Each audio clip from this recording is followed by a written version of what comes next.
La cohérence cardiaque contre l'exercice du diaphragme contre les exercices du nerf vague. Bonjour, je suis Gaëtan Klein, thérapeute Peak States et il y a quelques jours sur ma chaîne YouTube, j'ai posté une vidéo avec un exercice spécifique pour évacuer le stress en exerçant le diaphragme et aussi une vidéo sur les exercices pour le nerf vague. Et j'ai eu beaucoup de questions à la fois de la part de personnes qui souffrent de stress ou d'anxiété chronique ou de problèmes de sommeil, mais aussi de thérapeutes qui me demandaient « Mais Gaëtan, comment est-ce que ça fonctionne par rapport à la cohérence cardiaque ? Quelle technique il vaut mieux que j'utilise ? Quelle technique il vaut mieux que je préconise à mes clients ?»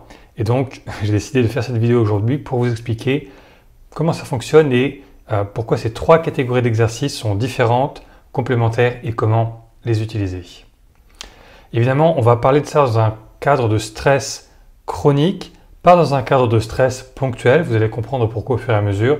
Mais ces exercices sont essentiellement des exercices qui vont être utiles dans les recommandations qu'on va faire pour le stress chronique.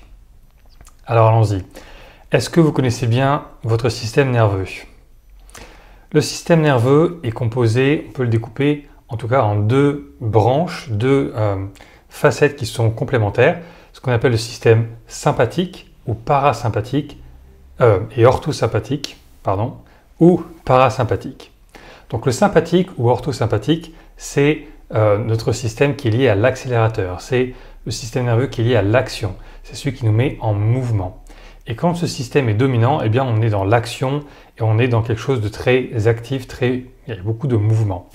Quand ce système est très actif, il a tendance à augmenter notre rythme cardiaque, notre cœur bat un peu plus fort, la pression sanguine aussi augmente. Et en cas de stress, c'est ce système-là principalement qui va être suractivé et qui va faire qu'on a certaines hormones qui sont relâchées dans notre corps et dans notre cerveau, notamment le cortisol, l'épinéphrine et l'adrénaline. Ça, c'est quand il y a trop de stress, quand il y a trop de système sympathique qui est activé. Et dans ce cas-là, notre sang va être redirigé depuis le cerveau et les intestins en particulier vers les muscles. Pourquoi? Parce que dans ce système-là, on est dans l'action, on est dans le mouvement et ce système est notamment suractivé quand on doit combattre, quand on doit aller chercher de la nourriture, quand on doit se défendre contre quelque chose, donc en cas de stress. C'est quelque chose de très profondément ancré dans notre biologie. Donc ça, c'est le système sympathique. Le système parasympathique, c'est le pendant, c'est-à-dire le côté détente, le frein, celui qui nous fait nous calmer, celui qui nous fait ralentir. Et quand c'est ce système-là qui est dominant, eh bien notre rythme cardiaque ralentit, il y a moins d'hormones comme le cortisol ou l'adrénaline et un meilleur équilibre, notamment des autres hormones prennent le relais comme la DHEA, l'hormone de croissance, un meilleur équilibre dans les hormones sexuelles, thyroïdiennes, etc.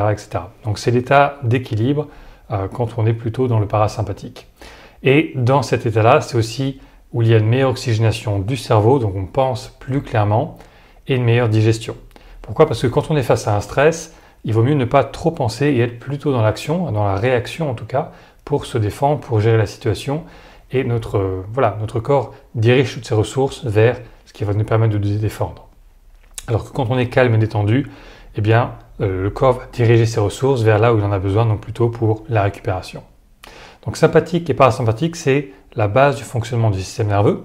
Maintenant, il se trouve que c'est un peu plus complexe que ça et que le parasympathique lui-même, on peut le diviser en deux branches. D'un côté, une branche qui s'occupe vraiment de la détente et de la relaxation et qui est une branche un peu plus passive. Quand c'est cette branche-là qui est dominante, eh bien on est en état de repos, en état de récupération. C'est plutôt un état où on est centré sur soi et on est dans le relâchement, parfois les yeux fermés, les ondes alpha pour ceux qui connaissent les ondes du cerveau. C'est vraiment le côté relaxation plus profonde. C'est aussi ce système-là qui domine quand on vit un choc extrêmement intense et qu'on est sidéré. Vous savez peut-être que quand on vit un gros traumatisme ou un choc intense, on a trois réactions. Soit on se bat, soit on fuit, soit on est sidéré, on est paralysé, on ne peut rien faire. Donc quand on se bat et qu'on fuit, c'est le système sympathique qui domine et dans ce cas-là on est très actif, c'est nos muscles qui entrent en action et voilà, on se bat ou alors on fuit. Mais si on ne peut ni se battre ni fuir, on a aussi ce troisième système qui est un peu de faire le mort en quelque sorte et c'est un état qui n'est pas très positif mais qui peut être nécessaire. C'est un peu un un ressort extrême qu'utilise le corps pour se conserver, pour conserver son intégrité. Les gens qui vivent un accident, par exemple un accident de voiture, vont être dans un état de sidération souvent, ou alors carrément dans un coma, qui est aussi en quelque sorte un mode survie pour notre système nerveux. Dans ce cas, il n'y a pas de stress, il y a plutôt une paralysie. L'autre côté du système parasympathique, c'est le côté plus actif, où on est détendu, calme, relâché, mais on est aussi actif, on est disponible. Dans cet état-là, tout va bien et on est plus ouvert à la sociabilisation. On est actif, mais sans être speed, sans être stressé. Et c'est un état vraiment d'équilibre et de disponibilité. Maintenant, quand il y a trop de stress, ce qui va se passer, c'est que notre système sympathique est suractivé, donc il est très fort, le sympathique, et le système parasympathique va diminuer et ça va rediriger nos ressources vers les actions de défense, de fuite, de survie, etc.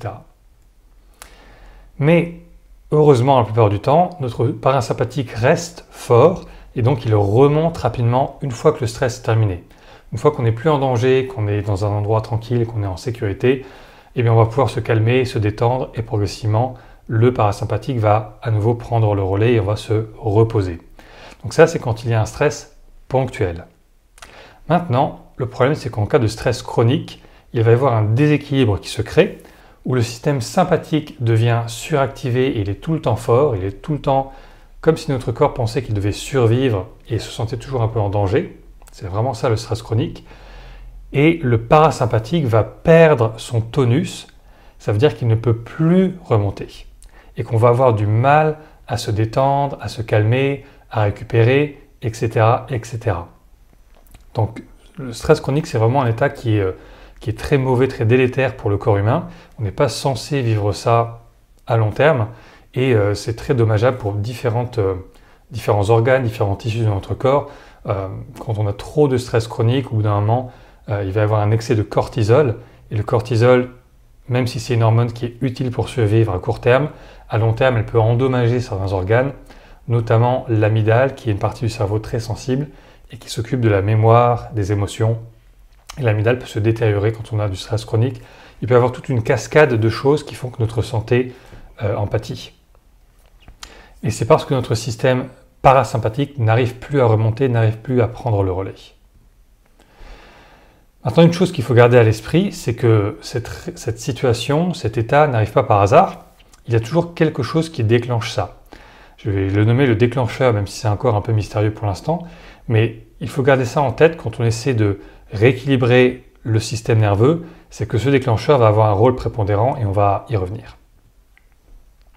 Maintenant, parlons de la cohérence cardiaque. Donc la cohérence cardiaque, c'est une technique formidable qui a énormément d'effets positifs.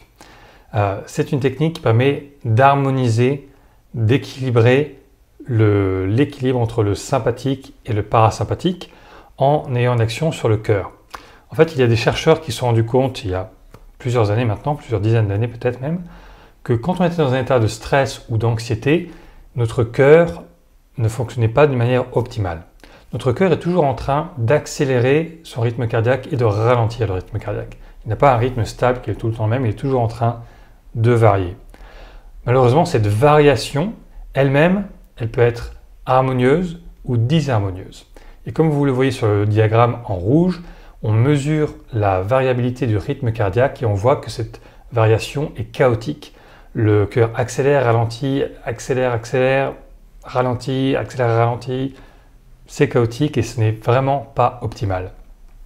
Et on s'est rendu compte que si on utilise la respiration d'une certaine manière, on va forcer le cœur à revenir à un état de cohérence, donc à accélérer et à ralentir d'une manière beaucoup plus harmonieuse, beaucoup plus régulière, et que ça a énormément d'effets positifs pour notre santé. On se sent mieux, on se sent plus calme, on est plus résistant face au stress, notre système immunitaire en bénéficie énormément, et donc c'est une excellente pratique. Moi-même, quand j'ai découvert ça, il y a maintenant une bonne dizaine d'années, je me suis entraîné tous les jours pendant un mois, 20 minutes par jour, pour atteindre un excellent état de cohérence, parce que plus on s'entraîne, plus on acquiert cette capacité de cohérence, et c'est facile d'y revenir, et c'est facile de revenir avec une bonne qualité. Ça se mesure, il y a des oreillettes qu'on peut acheter dans le commerce, qui permettent de de suivre en direct l'évolution du rythme cardiaque et de la variation. Donc c'est une excellente technique et c'est une technique qui a énormément de bénéfices. Il y a beaucoup d'informations sur Internet sur ça. Mais comment ça fonctionne exactement? Allons un peu plus dans le détail. On a ces deux systèmes sympathiques et parasympathiques qui sont tous les deux censés s'alterner en quelque sorte. Et on se rend compte que le système sympathique est activé sur l'inspiration. Quand on inspire, ça active le sympathique. Et quand on expire, ça active le parasympathique. Donc dans la vie de tous les jours, ça n'a pas un impact énorme parce qu'on respire souvent de manière assez superficielle. Donc des inspirations d'1 ou 2 secondes, des expirations d'1 ou 2 secondes, ça n'a pas un effet énorme. Mais vous remarquez que quand vous êtes stressé, par exemple, eh bien vous respirez plutôt avec le haut de la poitrine, plutôt avec les clavicules, les côtes, et c'est une respiration plus accélérée, plus saccadée même. Saccadée, c'est vraiment quand il y a du stress. Alors que dans la détente, on a une respiration plus longue, plus profonde. Donc la cohérence cardiaque, c'est un rythme de 5 secondes d'inspiration et 5 secondes d'expiration. Donc on va alterner entre l'activation du système sympathique et l'activation du parasympathique parce qu'on veut que ces deux systèmes soient en équilibre. On veut qu'ils soient en harmonie et qu'il y ait qu'on passe de l'un à l'autre de manière fluide et de manière régulière. C'est ça vraiment la cohérence cardiaque, c'est une cohérence dans notre système nerveux. Et donc c'est très bien. Malheureusement, quand on est en état de stress chronique, comme je l'ai dit avant, notre système parasympathique manque de tonus, il manque de puissance, il manque de force. Je sais que ça paraît paradoxal de parler de pourquoi est-ce que mon système qui permet de détendre devrait être fort. Eh bien oui, si ce système est faible, il ne va pas s'activer suffisamment et on ne va pas pouvoir se détendre. Donc malheureusement, en cas de stress chronique, la cohérence cardiaque ne va pas vraiment renforcer le parasympathique, puisqu'elle cherche à équilibrer le sympathique et le parasympathique. Mais si le parasympathique est trop faible, ça ne marchera pas. Donc, la cohérence cardiaque n'est pas idéale si le parasympathique manque de tonus, parce qu'il ne peut pas compenser la suractivation du sympathique. Donc la cohérence cardiaque est plutôt idéale en traitement du stress ponctuel, quand il y a une fois de temps en temps un stress, mais que notre système parasympathique reste fort, et surtout en prévention du stress, parce que ça augmente la résistance au stress. Comme il y a un meilleur équilibre entre le sympathique et le parasympathique, eh bien en cas de stress, c'est moins déséquilibré, donc on est dans le sympathique, mais ensuite le parasympathique revient, on a une plus grande capacité de récupération. Et quand on veut améliorer la performance, pourquoi? Parce que quand on est dans une situation de performance, on doit utiliser nos ressources, mais être calme en même temps. Et donc s'il y a un bon lien entre le sympathique et le parasympathique, eh bien ça va être mieux pour notre système nerveux, plus disponible, plus performant. Donc pour ça, la cohérence cardiaque fonctionne très bien.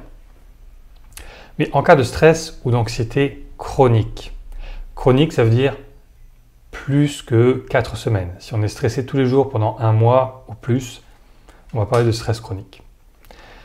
Eh bien les techniques d'équilibrage du système nerveux sont toujours bienvenues. Toutes ces techniques-là sont utiles pour retrouver l'équilibre.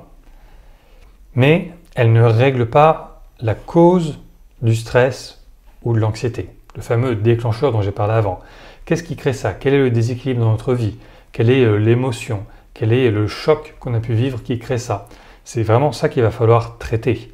Et ces exercices d'équilibre, ils sont très bons pour accélérer les choses, mais si on ne traite pas la cause du problème, on va toujours être en lutte contre ce système de défense qui est en nous. Pourquoi? Parce que l'instinct de survie est le premier instinct qu'on a, c'est le système principal de notre corps, c'est d'abord la survie. Et donc si on ne se sent pas en sécurité, notre corps va toujours générer du stress et activer le sympathique. Donc ces techniques sont une aide, un support, un soutien, mais ce qu'il faut vraiment, c'est une thérapie, généralement une psychothérapie qui soit adaptée, qui peut être courte, des fois c'est 1, 2 ou 3 séances, mais ça va permettre de régler le déclencheur. Et la plupart des cas d'anxiété ou de stress chronique sont d'origine traumatique. Il y a quelque chose qui s'est déclenché, quelque chose qui est arrivé dans notre vie, un choc qu'on a vécu, une mauvaise nouvelle, quelque chose dont on a été témoin, ou quelque chose de notre enfance qui parfois est réveillé par les circonstances.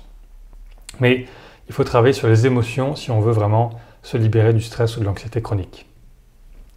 Donc, comment utiliser ces différentes techniques pour un soutien qui est adapté? Quelle stratégie est-ce qu'on peut mettre en place soi-même en tant que personne qui veut se débarrasser du stress ou en tant que thérapeute. Bon, la première chose, ça va être de soulager le sympathique, ça va être de le faire descendre en pression, de le faire baisser pour qu'il se sente un peu plus tranquille et qu'on soit moins dans la tension, la crispation et la suractivation. Et ensuite, bien sûr, de remonter le parasympathique, de le tonifier pour que si on fait baisser le sympathique et monter le parasympathique, eh bien on va pouvoir retrouver de l'équilibre. Maintenant, la condition avant de faire ces exercices-là, c'est d'être en sécurité. Ce que je veux dire par là, c'est que si vous êtes dans une situation, dans des circonstances matérielles d'insécurité, si vous êtes en danger, c'est normal que vous soyez stressé.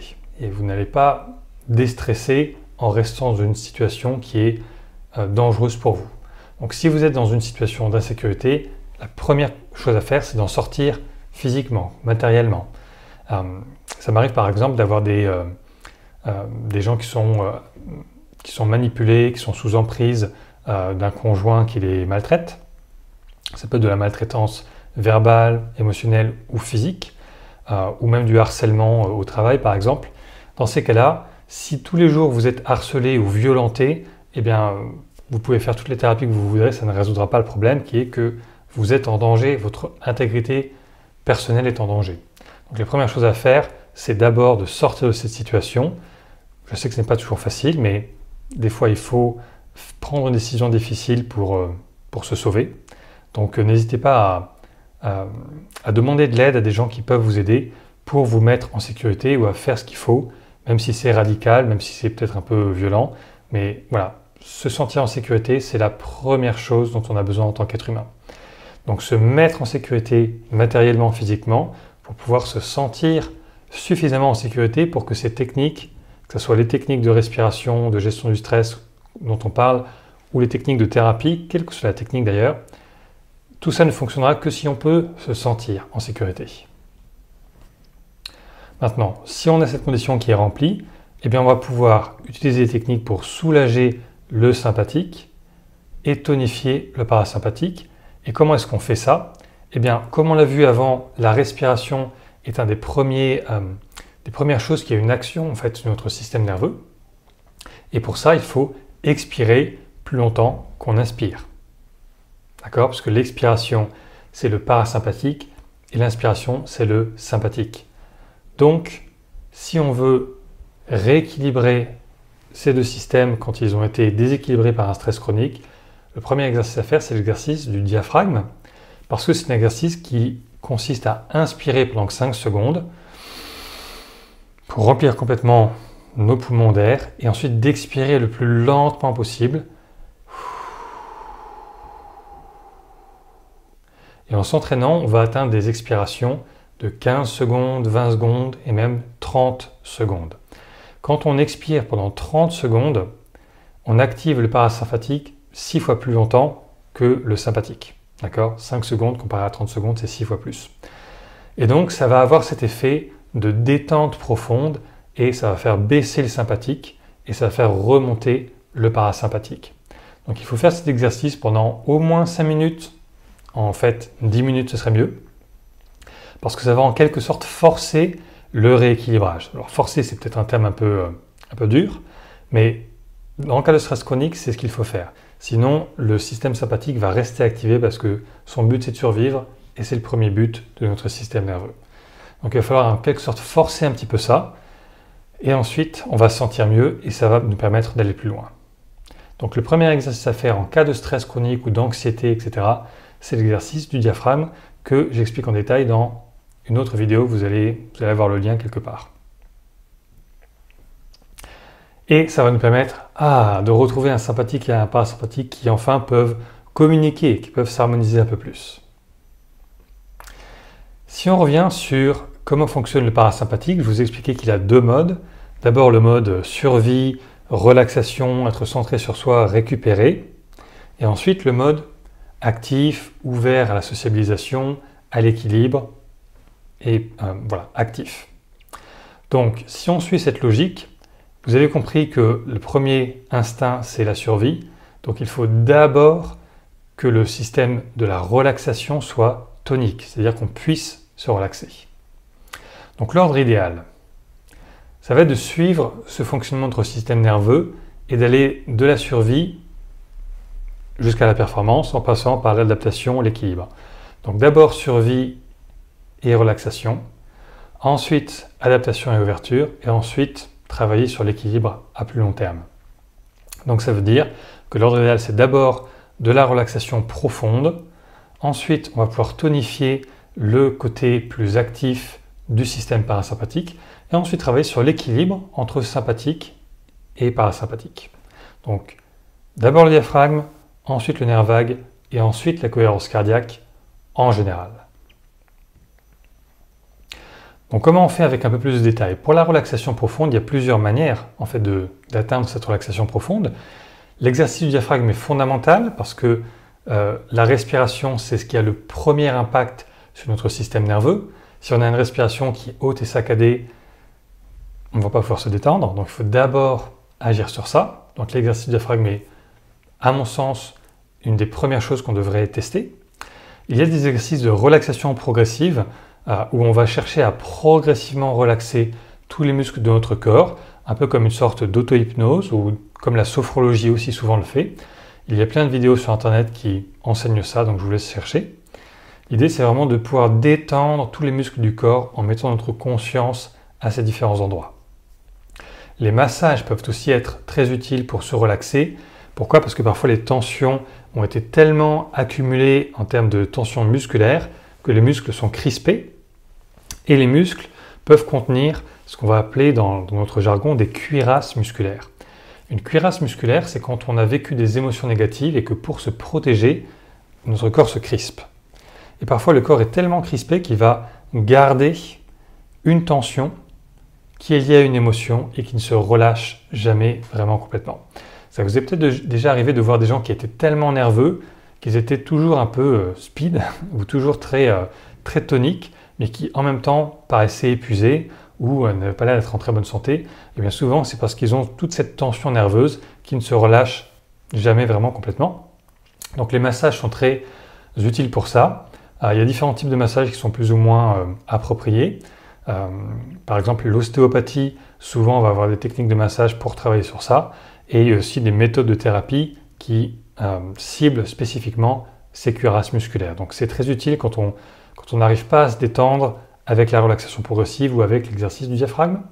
Et enfin, une autre alternative, ce sont les assouplissements. Donc l'assouplissement, c'est quand on assouplit volontairement certains muscles. Alors assouplissement, quelle est la différence avec les étirements?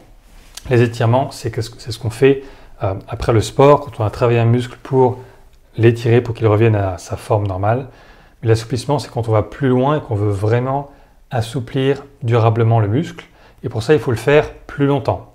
Il faut le faire entre 20 et 40 secondes par muscle.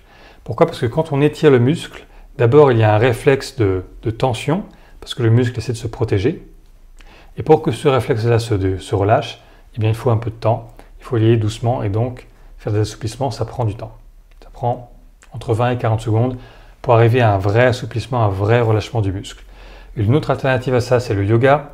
Le yoga, c'est une des pratiques humaines les plus anciennes, les plus pratiquées dans le monde et il y a une raison à ça. Il y a une raison pour laquelle cette pratique a survécu au millénaire, c'est que c'est une pratique extrêmement complète et profonde qui va avoir extrêmement d'effets positifs sur le système nerveux.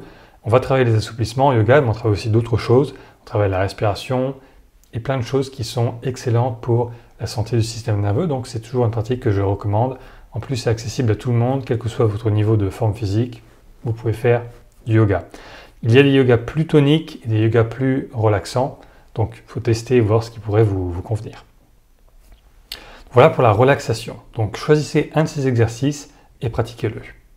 Pour renforcer le tonus vagal, donc là on est toujours dans le domaine du parasympathique, de la détente, mais dans le côté plus actif, plus ouvert et notamment ouvert au rapport à l'autre, au rapport social. Bon, vous avez plein d'exercices pour tonifier le nerf vagal. Il y en a un en particulier que j'explique dans une vidéo et d'autres exercices qui sont aussi dans cette vidéo. Donc vous pouvez aller voir sur ma chaîne YouTube ces différents exercices. Et puis il y a d'autres exercices aussi qui existent, mais l'exercice fondamental, c'est le premier qu'il y a dans la vidéo. Une autre option pour renforcer le tonus du nerf vague, c'est une forme d'ostéopathie particulière qui est l'ostéopathie crânio-sacrale. On va travailler sur le crâne, on va travailler sur, pas la moelle épinière, mais, je perds mes mots, la colonne vertébrale, voilà. Et sacral, c'est le sacrum, c'est l'extrémité de la colonne vertébrale. Donc, dans cette technique-là, on travaille vraiment sur le système nerveux à partir de cet endroit-là. C'est très très intéressant. Donc, ça peut être utile quand on vit aussi du stress un peu chronique, une fois qu'on a renforcé le parasympathique, comme j'ai expliqué avant. Et la cohérence cardiaque, eh bien, il y a une méthode particulière qui est de respirer sur 5 secondes d'inspiration et 5 secondes d'expiration. Il y a plein de vidéos aussi sur internet où on trouve des guides avec par exemple une petite boule qui monte et qui descend sur ce rythme-là, donc c'est facile à suivre. Ce qui est important pour la cohérence cardiaque, ce n'est pas juste seulement de faire 5 secondes, en fait c'est de faire le même temps d'inspiration et le même temps d'expiration sans bloquer entre les deux. Donc ça peut être 6 secondes d'inspire, 6 secondes d'expire, ou 7 secondes, 7 secondes, ou même 10 secondes, 10 secondes, peu importe. On peut faire aussi long qu'on veut, mais l'idée c'est que l'inspiration et l'expiration soient aussi longues l'une que l'autre et que ça soit équilibré. Il y a aussi une autre forme de respiration qui est aussi un peu dans le même domaine, qu'on appelle la respiration carrée, où on va faire des rétentions. Donc on inspire par exemple sur 5 secondes, et ensuite on bloque la respiration pendant 5 secondes, ensuite on expire sur 5 secondes, et à nouveau on bloque les poumons vides sur 5 secondes, et ainsi de suite. Donc vous pouvez tester cette respiration-là aussi, ça a d'autres bénéfices, d'autres effets, je ne rentre pas dans le détail, mais c'est aussi une manière de renforcer son système nerveux par la respiration. Maintenant, il y a certains cas spécifiques où malgré tout ça, certaines personnes n'arrivent jamais vraiment à se relaxer musculairement. Et là, je parle des cas où on est émotionnellement calme, mais qu'on n'arrive pas à se détendre musculairement. C'est-à-dire que dans notre tête, c'est calme, dans notre cœur, nos émotions paraissent calmes, mais nos muscles, simplement, eux-mêmes n'arrivent pas à se détendre. Donc ça peut venir d'un manque de certains minéraux, parce qu'on a besoin, notre corps a besoin de ces minéraux pour se détendre, et notamment de potassium et de magnésium. Bon, pour le magnésium, c'est très très connu, on en parle beaucoup, mais on parle peu du potassium. Or, on a 4 fois plus, enfin 2 ou 3 fois plus besoin de potassium que de magnésium. Donc je vous ai même mis les doses dont on a besoin, un adulte ou moyen, quotidiennement. On peut aussi parfois être en manque de zinc, ce qui peut aussi avoir un effet négatif et empêcher notre système nerveux de se détendre. Parfois de vitamine B1 pour certaines personnes, et dans ce cas-là il faut prendre une dose assez forte, ou de vitamine D3, ou ce qu'on appelle les minéraux de trace. Les minéraux de trace, c'est tout un ensemble de minéraux dont on a besoin en très petite quantité et qui sont généralement présents en toute petite quantité comme des traces, et parfois on peut manquer de ces minéraux-là aussi. Donc on peut trouver des bouteilles remplies de minéraux et on en verse une goutte dans l'eau qu'on boit, ça va nous apporter ce qu'il faut.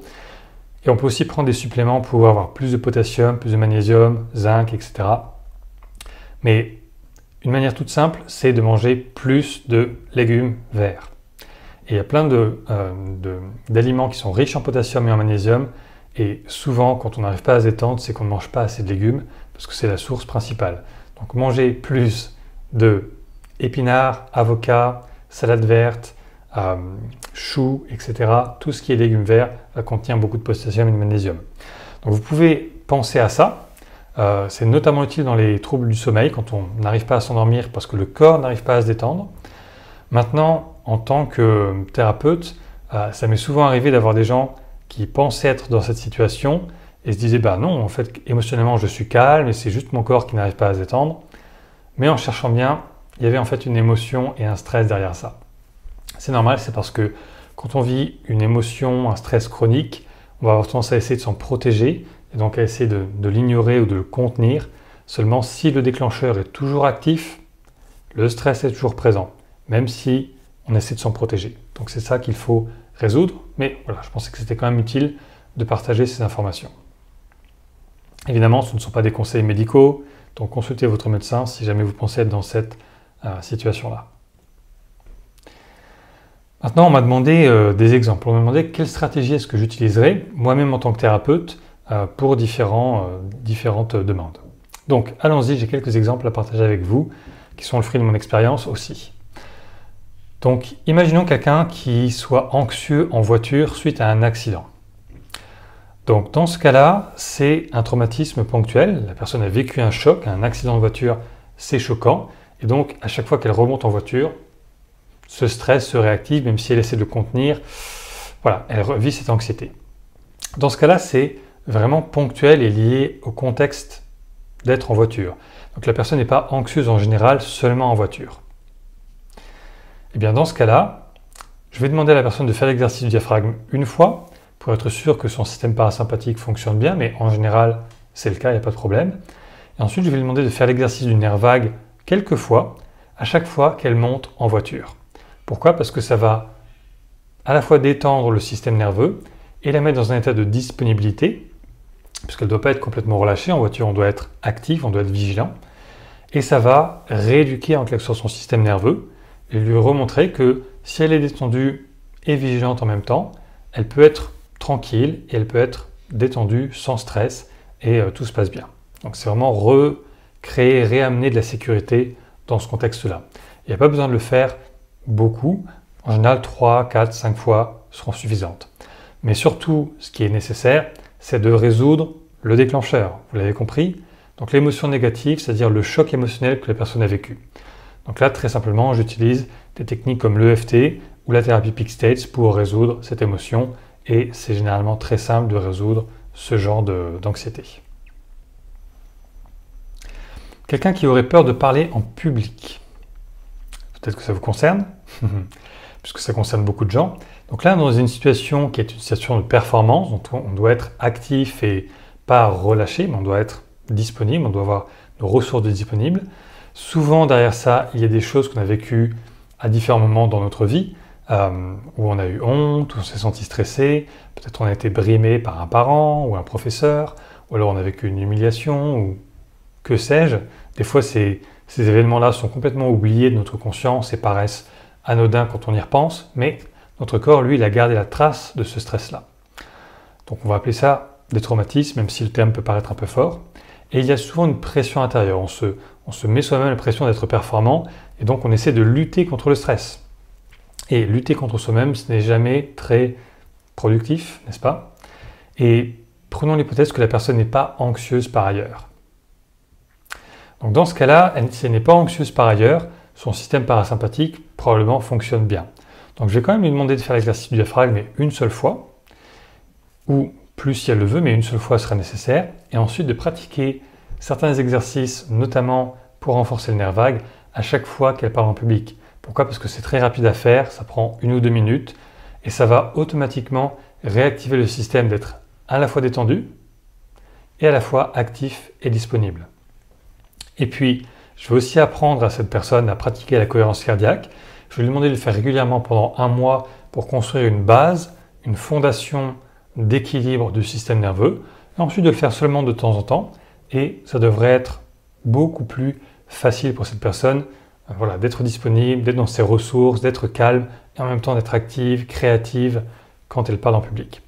Mais bien sûr, ce qui va être aussi très important, c'est de résoudre la cause du problème, et donc de résoudre les émotions qui sont en dessous de ça, et les éventuels traumatismes qui ont créé de l'anxiété, un manque d'estime de soi, etc., etc. Quelqu'un qui fait des crises d'angoisse régulières ou des crises de panique régulières. Si ça arrive de manière régulière, ça veut dire que le système nerveux est déséquilibré, et puis en plus, les crises d'angoisse, c'est vraiment très fort. Ça peut aller jusqu'à l'impression qu'on va mourir, donc là on est dans le sympathique à fond. Souvent la respiration est extrêmement superficielle et rapide, et le cœur qui bat très fort. Donc c'est vraiment le sympathique qui est quasiment au maximum de son activité. Donc dans ce cas-là, ce qu'on va devoir faire, c'est baisser l'activité du sympathique et remonter le parasympathique qui probablement est atone. Et donc c'est l'exercice du diaphragme que je vais recommander dans ce cas-là. Tous les jours, jusqu'à la résolution du problème. Ça va aider, mais ce qui va être nécessaire, c'est de comprendre quelle est la cause de ces crises, quelle est la source de l'anxiété, qu'est-ce qui se passe dans la vie de cette personne, qu'est-ce qui se passe dans ses émotions, et ça, on va travailler en thérapie avec le l'EFT ou les Peak States pour régler ça. Et une fois que ça va aller mieux et que le système sympathique va commencer à se détendre pendant que le parasympathique remonte, et bien là, j'enseignerai la personne à des exercices du nerf vague et je lui demanderai de continuer ça régulièrement et se faire un suivi sur quelques semaines ensuite ou quelques mois pour s'assurer que l'état de paix et de calme qui est acquis reste stable. Donc c'est juste une question de revenir à cet état et ensuite de se réentraîner un petit peu. Et notre système nerveux est tout à fait capable de fonctionner à l'équilibre sur du long terme une fois qu'on a réglé le problème. Quelqu'un qui viendrait pour une recherche de performance, donc par exemple des sportifs qui veulent mieux gérer le stress, être plus performants, qu'il y ait moins de friction dans le système nerveux, mais que les choses soient plus fluides, plus légères. Et dans ces cas-là, il n'y a pas d'anxiété particulière, donc on ne va pas forcément faire un traitement de l'anxiété, on va plutôt aller sur l'équilibre et l'amélioration de la performance, donc plutôt à la cohérence cardiaque. On va faire un coaching sur les points difficiles, comprendre voilà, qu'est-ce qui gêne la performance, qu'est-ce qui parfois est une zone de friction ou de difficulté, et on va travailler sur ça.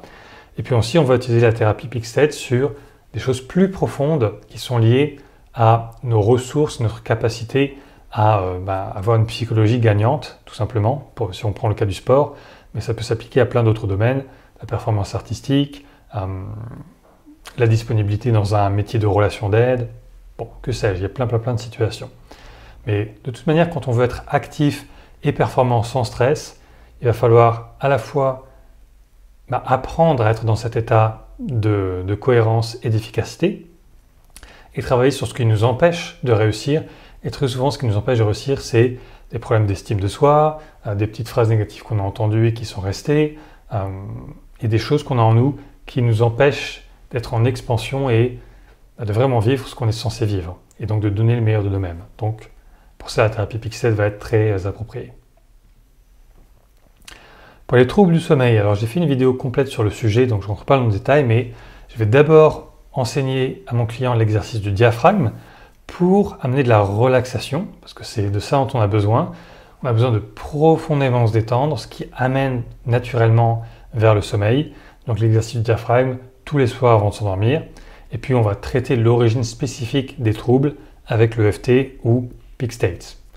Éventuellement, les exercices du nerf vague pourront aussi être utiles, mais dans un second temps. Et en général, il n'y a pas vraiment besoin pour les troubles du sommeil. C'est plutôt un bonus.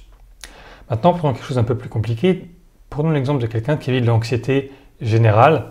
Donc, je vais donner une définition très large du terme et on ne va pas parler du trouble anxieux généralisé, qui est quelque chose d'un peu spécifique. Si vous êtes thérapeute, vous devez pouvoir diagnostiquer et faire la différence entre beaucoup d'anxiété et un trouble anxieux, qui a des différences, des points clés à comprendre pour différencier les deux. Mais parlons d'anxiété générale. Donc quelqu'un qui est très stressé, qui s'inquiète beaucoup, qui a du mal à se détendre, qui est toujours en train d'imaginer les scénarios et voilà, qui se sent stressé en général. Bon, dans ce cas-là, vous l'avez compris le principe. Est-ce que la question à se poser en fait c'est dans quel état est le système sympathique, dans quel état est le système parasympathique, est-ce que les deux sont en équilibre? Si c'est de l'anxiété générale, on peut présupposer que le sympathique va être suractivé et le parasympathique faible, parce que la personne n'arrive pas à se détendre. Donc d'abord l'exercice du diaphragme tous les jours, c'est fondamental, ou alors de la relaxation progressive ou des massages, des assouplissements, etc. Mais vraiment une technique de relaxation profonde. Et ensuite, l'exercice du nerf vague pendant quelques semaines. On veut vraiment amener la personne sur un certain chemin d'équilibre nerveux. Mais surtout, il va falloir travailler sur toutes les causes de l'anxiété et comprendre pourquoi est-ce que cette personne se sent si anxieuse, pourquoi elle est plus vulnérable face au stress. Il y a des causes particulières qui peuvent faire qu'on est plus vulnérable que d'autres personnes au stress, aux événements, etc. Parfois, c'est juste une accumulation de différentes choses, ou parfois, c'est parce qu'on a vécu des choses vraiment violentes. Bref, il faut à chaque fois faire au cas par cas, mais traiter les causes, traiter le déclencheur. Voilà. Donc, j'espère que ces quelques exemples vous permettent de bien comprendre quelle stratégie employer pour vous-même, pour votre bien-être, mais aussi pour les thérapeutes. Si vous avez des questions, n'hésitez pas à les poser en commentaire de la vidéo. Et pour conclure, ces exercices, donc le diaphragme, la cohérence cardiaque, le nerf vague, sont très utiles, ça aide, mais ça ne règle pas la plupart du temps la cause du problème. Et si on veut vraiment arriver à un bien-être, une détente et retrouver la joie de vivre, eh bien, la meilleure solution, c'est de combiner ces exercices avec une thérapie ciblée. Je voudrais juste conclure cette vidéo pour dire que si vous souffrez vous-même d'anxiété, d'angoisse, d'épuisement, de burn-out, de stress chronique, etc., première chose à faire, c'est aussi de déculpabiliser et de vous dire que ce n'est pas votre faute, que vous n'êtes pas quelqu'un de nul ou de mauvais, etc.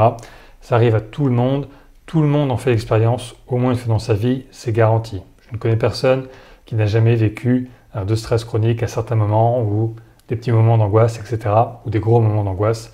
Ce que je veux dire par là, c'est que ne considérez pas que c'est quelque chose qui ne peut pas changer, que c'est un défaut que vous avez, etc. C'est totalement humain, c'est totalement normal. Notre système nerveux est fait pour vivre du stress dans certaines circonstances. Le problème, c'est que si le stress devient chronique, alors là, il y a un déséquilibre qui se crée et il vaut mieux le régler.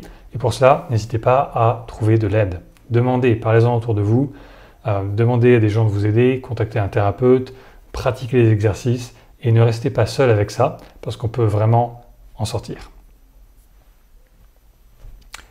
Et si vous cherchez une solution efficace, si vous avez besoin d'un coup de pouce ou d'une thérapie approfondie, eh bien contactez-moi. Vous pouvez aller sur mon site gaëtanclin.com/contact et je commence toujours par une discussion de 15-20 minutes à peu près pour qu'on apprenne à se connaître, pour comprendre votre objectif et si je peux vous aider, et je vous expliquerai ce que je peux vous proposer comme accompagnement. Donc n'hésitez pas à y aller et à partager cette vidéo ou à mettre un petit like si vous trouvez ces informations utiles. Merci, bon succès, bonne continuation et à bientôt.